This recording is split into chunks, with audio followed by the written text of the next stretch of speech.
ассалому алайкум тамошобинони муҳтарам. Нашри навбатии барномаи иттилоотии ахборро аз телевизиони Тоҷикистон мустақиман манзури шумо мегардонем. Дар студия Оишаи Саттор. дар нерӯгоҳи барқи оби Роғун бо азми қатъӣ ва иродаи матини фарзандони ватандӯст ва бо нангу номӯз корҳои сохтмонӣ бо маром идома дорад. корҳои шабонарӯзӣ дар ин майдони заҳмати мардона ҳар фарди худогоҳро ба ояндаи боз ҳам ободи Тоҷикистон умеди қавӣ мебахшад. азму иродаи ватандӯстона ва дастуру супоришҳои пешвои муаззами миллат муҳтарам Эмомалӣ Раҳмон дар бунёди ин кохи муҳташами нур ҳар сохтмончиро ба иҷрои босифати корҳо водор месозад. аз рафти корҳои сохтмонӣ дар нерӯгоҳи барқи оби Роғун ки ба хотири пешрафту тараққиёти бештари Тоҷикистон анҷом дода мешавад, ҳамкорони мо гузориш омода намуданд. мувофиқи нақшаи корӣ ва ҳадафҳои дар пеш гузошта шуда корҳои сохтмонӣ бузургтарин иншооти гидроэнергетикии Тоҷикистон нерӯгоҳи барқи оби Роғун идома дошта, тибқи иттилои масъулин айни ҳол теъдоди кормандони он наздик ба 17 000 нафар мерасад. барои анҷоми босифати корҳо муосиртарин техникаву механизмҳои корӣ аз ҷумла таҷҳизоти соҳавии кӯҳканӣ, дастгоҳҳо барои омодасозии шахтаҳо ва дигар механизми муосир ҷалб гардида сохтмони иншоот зери назорати қатъии асосгузори сулҳоваҳдати миллӣ пешвои миллат президенти ҷумҳурии Тоҷикистон муҳтарам Эмомалӣ Раҳмон қарор дорад. нақби сохтмони рақами 3, нақби сохтмони рақами 4, сарбанд, толори мошинҳо ва трансформаторҳо аз шумури қитоаҳоянд ки дар онҳо корҳо бо маром ва бо ҷалби мутахассисони соҳавӣ ҷараён дорад. қисмати бештари корҳои сохтмонӣ дар баромадгоҳи нақби сохтмонии сеюм сомон ёфта, ширкатҳои сохтмонӣ дар ин иншоот феълан банди корҳои заминӣ мебошанд. то ба имрӯз тибқи иттилои масъулин дар ҳаҷми 2 388 744 аз 144 метри мукъаб дар ин ҷо корҳо сомон ёфтааст. ҳамчунин корҳои мустаҳкамкунии нишебиҳо ва гузоштани анкерҳои ПНА, АЖГ, фармакунии чоҳҳои дренажӣ ва сементатсия мустаҳкамкунанда ҷараён ёфта истодааст. сохтмони иншооти баромадгоҳи нақб идома дошта, дар як моҳи охир дар ҳаҷми 14010 метри мукъаб бетон хобонида шудааст. ҳаҷми умумии бетони хобонида шуда бошад 194419 метри мукъабро ташкил медиҳад.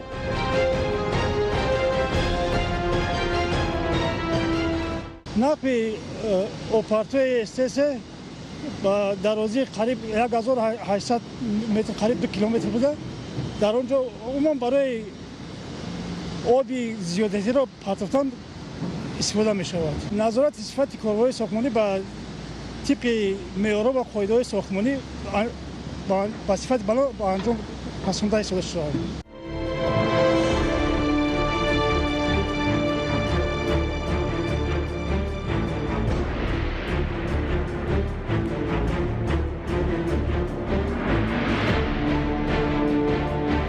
ҳамзамон ин шаборӯзҳо дар толори мошинҳо ва бинои трансформаторҳо, сохтмону васлгарӣ, фармакунии чоҳҳо барои гузоштани анкерҳо, инчунин корҳои сементатсионӣ идома дорад. дар қалби нерӯгоҳ толори мошинҳо васлу насби мукаммали гидроагрегати рақами 5 анҷом ёфта аз санҷиши ҳамаҷониба гузаронида шудааст. агрегати 6 бошад тибқи нишондиҳандаҳои муқарраргардидаи техника ба истеҳсолу интиқоли нерӯи барқ ба системаи ягонаи энергетикии мамлакат банд мебошад. корҳои нақбканӣ ва анкергузорӣ дар қисмати агрегати рақами 4 пурра ба анҷом расида, корҳои арматурбандӣ ва бетонхобонӣ давом дорад. айни замон дар ҳаҷми 11233 метри мукъаб бетонхобонида шудааст. ҳамчунин васлу насби оҳанфулузот идома дошта дар ҳаҷми 590 тонна оҳанфулузот насб гардидааст. ҳаҷми умумии корҳои бетонхобонӣ дар толори мошинҳо бо назардошти қубурҳои ҷабанда ба 47787 метри кубӣ ва васлу насби оҳанфулузот ба 2086 тонна расидааст. ҳаффори шахтаи насосҳои обкашӣ пурра итмом расида, корҳои бетонхобонӣ тибқи нақша идома дорад. мо тамоми техникаро ба кор ҷалб карда истодаем ва корҳо ба сари вақт ба сари баланд анҷом ёфта истодааст. ба сифати хуб корҳо пешрафта истодааст. ҳам дар вақтаи шабона, ҳам дар вақтаи рӯзонҳо корҳо ба хубӣ пешрафта истодааст. корҳои мо сементатсионӣ, мустаҳкамкунӣ, кӯҳҳо, анкермонӣ, буридкорӣ, ҳама ин корҳо дар мо рафта истодааст. тавре масъулин иттилоъ доданд, ҳамчунин корҳои сохтмону васлгарӣ дар нақби сохтмони рақами 4 тибқи ҷадвали иҷроиши корҳо ва лоиҳаҳои пешниҳод намуда идома дорад. дар даромадгоҳи нақб ва деворҳои ҳимоявии он аз оғози сохтмон 13245 метри мукъаб бетон хубонида шудааст. танҳо дар як моҳи охир кормандони ин қитъа дар ҳаҷми 2123 метри мукъаб бетон хобониданд. ҳамин гуна дар ин қисмат низ шабонарӯзӣ кормандон банди коранд. корҳои заминӣ, ҳаффорӣ ва арматурбандӣ нақби сохтмони рақами 4 идома дошта, дар ҳаҷми 149998 метри мукъаб корҳои ҳаффорӣ ба иҷро расиданд. ҳаҷми умумии корҳои нақбканӣ бо назардошти нақбҳои дастрасӣ 1935 13 متر مکعب را تشکیل می‌دهد. کارهای بتون خوابانی در درآمدگاه و قسمت داخلی نقب ادامه دارد. حجم ماهانه بتون خوابانی اجرا شده تا به 3600 متر مکعب و از آغاز ساختمان به 25080 متر مکعب می‌رسد. این زمان کارهای بتونگیری دیوارهای پرکننده در درآمدگاه تونل رفته است که حجم بتون 144 کوب را تشکیل می‌دهد و در قسمت داخلی تونل باشد. در دقت 115 ما امروز بلوک را برای بتونگیری اساسی تیار نمودیم و کمیسیای نزد دیرکسیا آن را قبول کرد و برای بتون گرفتن اساسی به ما اجازه داد. سربند نیروگاه که از عظیمترین سربندهای جهان به حساب می‌رود موافق نقشه بنیاد یافته ایستاده است. تا به امروز کشانیده برآوردن جنس‌های کوهی از قسمت پایانی پیشدرغاد به حجم 750 متر مکعب سامان یافته است. در پیشدرغاد پایانی سربند ریختن و شیوه نمودن گلخاک، موادهای فیلتر و جنس‌های کوهی ادامه داشته در این قسمت تا سطح 976 و از 130 متر کارها اجرا گردیدند. در سربند اساسی باشد از قطعه گزارش نقب رقم 1 تا پیشدرغاد پایانی ریختن و شیوه نمودن جنس‌های کوهی تا سطح 984 و از 110 متر 975 و از 150 متر اجرا گردیده ایستاده است. اساساً برای انجام بصفت کارهای ساختمانی متخصصان وطنی جلب گردیده 24 ساعت کار به تنفس ادامه دارد تا نقشه و هدف‌های در پیش گذاشته شده سری وقت اجرا گردند. در مجموع نیروگاه برق آبی روغن به مکان زحمت شبانه روزی هیئت بانفوذ کار تبدیل یافته در اینجا نظارت صفت هر قطعه آماده گردیده در مد اول می‌ایستد. طبق اطلاع مسئولین با همین سطح و صورت امکانیت انجام سری وقتی کارها در تمام قطعه‌های زیر زمینی و روی زمینی موجود بوده با سپری گردیدن هر روز شرایط و امکانیت‌ها برای رسیدن به استقلالیت کامل انرژتیکی خوبتر و وسیع‌تر می‌گردد. ادامه اخبار. اعلان 1300 روز مهنت ضربدار با استقبال جشن 30 سالگی استقلالیت دولتی جمهوری تاجیکستان در شهر و ناحیه‌های ولایت سوخت جانبداری پیدا نموده تدبیرهای سازندگی و آبادانی وسعت داده می شود. در شهر کانیبادام در 90 انشاءات تعییناتی گوناگون کارهای ساختمانی ادامه دارد. گزارش رفضلی رحمان و الیاس باباجان. در شهر و دیهات کانیبادام بنیاد 506 انشاءات سمت و ساحه‌های گوناگون به نقشه گرفته اهل جامعه اقدام مقامات اجرایی حاکمیت دولتی ولایت سوخت اعلان 1300 روز مهنت ضربدار را بهر استقبال سزاوار از جشن فرخنده ملی با روح بلندی جانبداری نمودند. وسعت کارهای بنیادکاری و آبادانی شهادت افتخار اهل جامعه شهر کانیبادام از دستاورد بزرگ ملی استقلالیت دولتی است. امروز در انشاءات سمت و ساحه‌های گوناگون انفراساختار راه و کمونیکاسیون، بنیاد بناهای ساحه‌های اجتماعی، صنعتی، کار و خدمترسانی، گلگشت و خیابان‌ها، انشاءات فرهنگی و فراغتی، بناهای بلندآشانه استقامتی، تالار و میدان‌های ورزشی کارهای بنیادکاری وسعت دارند.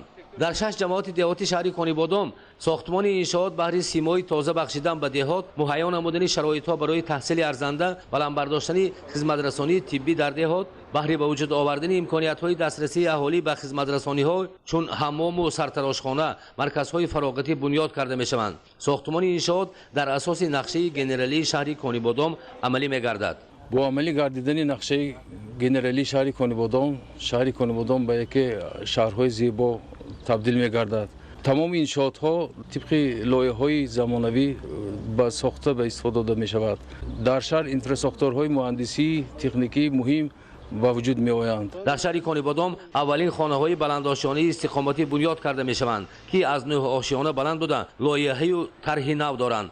هر یک بنای بلندآشانه با اصول خاصه ساخته می‌شوند. مجموعه بناهای بلندآشانه با اقدام صاحبکار مولوده محکم و عبارت از 240 منزل استقامتی با توقفگاه برای ماشین‌ها، با موضع استراحتی استقامت کنندگان و میدان بازی کودکان در اساس لایحه کارخانه لایحه‌کشی معمار شهر خوجند با اصول کلاسیکی بنیاد می‌گردد. این خانه‌های بلندآشانه استقامتی بار اول در شهر کانیبادام با طرز منالیت آهن بتونی با استفاده تجهیزات معاصر بناکاری بنیاد شده ایستاده است. در نقشه بنیادکاری ها و ساختن میدان و تالارهای ورزشی نقش خاصه دارند. پیش بینی شده است که تا جشن فرخنده ملی در شهر و دیهات کانیبادام 133 میدان ورزشی و 7 تالار ورزشی ساخته می شود. تا امروز یک ورزشگاه، 11 میدانچه ورزشی و یک تالار ورزشی مورد بهره برداری قرار گرفته مکان برگزاری مسابقه ها و مشق و بازی گردیده است. رفضلی رحمان، الیاس باباجان، شهر کانیبادام. اخبار. кишоварзӣ яке аз бахшҳои асосии кору фаъолияти сокинони ноҳияи Шаҳритӯз маҳсуб ёфта, воситаи асосии истеҳсоли маҳсулот ва манбаи даромади хоҷагидорон ба ҳисоб меравад. Айни замон дар саҳроҳои ноҳия сокинон ба ҷамъоварии маҳсулоти полезӣ машғуланд. гузориши ҳамкорони мо. кишоварзӣ яке аз бахшҳои асосии кору фаъолияти сокинони ноҳияи шаҳри Туз маҳсуб ёфта, барояшон воситаи асосии истеҳсоли маҳсулот ва манбаи даромад ба ҳисоб меравад. заминҳои корами ноҳия 8840 гектар буда, дар он 2316 адад хоҷагиҳои деҳқониву фермерӣ ба кори хоҷагидорӣ машғул ҳастанд. айни замон дар саҳроҳои ноҳия сокинон ба ҷамъоварии маҳсулоти полезӣ машғул гардида, баробари таъмини бозори маҳаллӣ, ҳамчунин дар ҳамкорӣ бо соҳибкорону тоҷирон дастранҷи кори хешро ба дигар минтақаҳои кишвар صادرات می‌نمایند. طبق اطلاع مسئولین ساحه نقشه صادرات محصولات کشاورزی از ناحیه شهر توز 5750 تن را تشکیل می‌نماید که تا امروز علاقه 3322 تن اجرا گردیده است. کشاورزان ناحیه شهر توز امسال در میدان 550 گکتار کشت پولزی‌ها گذراندند و علاقه حاصل پخته رسیده است و صاحبکاران دسترنج مرد دهقان را از سر زمین خریداری کرده پیشکش ساکنان مملکت می‌گردانند. ما صاحبکاران شهر ترسونزاده امروز با ناحیه شهر توز آمده محصولات خوشصفتی دهقانان را خریداری کرده با بازار توبه مرکز دسترس میکنیم. 1068 عدد خوجگی‌ها در ناحیه شهر توز به سمت پختکاری مشغول بوده، همساله از سبب به دست آوردن حاصل دلخواه درآمد خوب میگیرند. کشت کار در ناحیه شهر توز در همه بخش‌ها رفته ایستاده. عموما نشو نمای همه نمود زراعت‌ها به نهایت خوب شد. کشاورزان همساله کوشش بر آن می‌نمایند که از یک زمین 2-3 نوبت حاصل به دست بیارند. به همین مقصد زمین‌هایی که از آن حاصل را جمع آوری کردند، علاقه در قسمی از آن کشت زراعت‌های به این ایام موافق را براه مانده، باقی مانده زمین‌ها را برای کشت دیگر محصولات آماده می‌نمایند. بهر ذخیره کافی خوراک چاروا برای 2 سال بعدی، اهل زحمت در این سمت نیز کار را در سطح ضروری راه‌اندازی نموده، علاقه دور سیوم جمع‌آوری بده را به انجام می‌رسانند. دورنمای سالانه ذخیره خوراک چاروا در ناحیه 23858 تن بوده، تا امروز بیش از 9000 تن جمع‌آوری و ذخیره کرده شده است که قسم بیش آن را علف‌های طبیعی تشکیل می‌نماید. مسئولین بخش کشاورزی ناحیه شهر توز با استفاده از شرایط‌های موجوده در همبستگی با خوجگیداران زهکش و دیگر انشاءات آبرسان را تازه و آماده می‌سازند. دوام سال جاری بیش از 20 کیلومتر چنین زهکش‌ها تازه کرده شده. با همین روند کار باید در ناحیه دوام سال 44 کیلومتر زهبور و زهکش‌ها کنده شود. خداداد رجب، اسکندر سعید، ناحیه شهر توز، اخبار. با مقصد مرحله به مرحله از بین بردن مهنت دستی و تامین خوجگی‌های کشاورزی با تکنیک و تجهیزات ضروری ساحوی در ناحیه تاجیک‌آباد تدبیرهای ضروری عملی کرده می‌شوند. واردات تکنولوژی‌های مخصوص برای کشت و پرورش و جمع‌آوری کارتوشکا در این ناحیه باعث شد که کارهای خوجگیداران به مراتب آسان گردد. گزارش از ناحیه تاجیک‌آباد. شغل اساسی ساکنان ناحیه تاجیک‌آباد را اساساً کارتوشکا پروری، باغداری و چارواداری تشکیل می‌دهد. امروزها خوجگی‌های دهقانی ناحیه توسط تکنیک و تجهیزاتی در اختیارشان قرار داشته، جمع‌آوری خوراک چاروا را آغاز نموده، برای زمستان خوراک درشت را ذخیره می‌نمایند. طوری متخصصان ساحه ابراز می‌دارند سال جاری در برابر دیگر محصولات کشاورزی همزمان نشأونمای کارتوشکا نیز خوب به نظر می‌رسد. خوجگیداران با استفاده از ماشین‌آلات کارتوشکا شینانی کشت کارتوشکا را طبق قاعده اگروتکنیکی انجام داده، امروزها به نرم کردن و آذوقه دادن آن شروع نمودند. کاری کشاورزان را 31 عدد تکنیکی گوناگون تمغه و 139 عدد ماشین‌آلات ساحوی مرکز خدمت‌رسانی تکنیکی کارخانه واحد دولتی جمهوری تاجیک اگرولیزینگ به مراتب آسان نموده است. تکنیک‌ها از تاجیک اگرولیزینگ به ناحیه ما وارد شده است که روز تا روز مهنت کشاورزان ما را آسان گردانده است. من از سال‌های اخیر تکنیک‌های نو، ماشین‌آلات‌های نو، من به نزدیکی با ماشین‌های خرده که در بین باغ‌ها کار می‌کند، در بین من زمین‌های نزد حولیگی کار می‌کند، وارد شده است در ناحیه که کار دهقان را به حد آسان کرده است. با مقصد رشد ساحه کارتوشکا پروری در مملکت طی سالهای اخیر کارخانه واحد دولتی جمهوری تاجیک اگرولیزینگ تکنیک و تجهیزات ساحه را وارد مملکت نموده است که از آنها کشاورزان به طور وسیع استفاده می‌برند. تا امروز تمام نوع تکنیک و ماشین‌آلات به ساحه کارتوشکا پروری مربوط از جمله کارتوشکا کنک‌ها، کارتوشکا شینانک، چیزل کولتیواتورهای بسیار ساحه خریداری گردیده به ناحیه‌های کارتوشکا پرور дастрас карда шудааст. натиҷаи ҳамин аст ки картошка ба таври механикӣ шинонида шуда ҷамъоварии он низ тавассути техникаи муосир ба роҳ монда мешавад ки ин тадбир дар самти аз байн бурдани кори дастӣ заминаи воқеӣ мегузорад. дар самти расидан ба ҳадафҳои дар пешгузошта яъне таъмини амнияти озуқаворӣ бе дастрасии техникаву таҷҳизоти зарурии соҳаи кишоварзӣ рушд нахоҳад кард. ҳамин ҷиҳатро ба инобат гирифта роҳбарияти Тоҷик Агролизинг нақша доранд ки сол то сол тибқи талаботи хоҷагидорон воридоти ин навъи техникаи муҳимро афзун намуда меҳнаткашони ноҳияҳои картошкапарварро бо техникаи зарурӣ таъмин намоянд.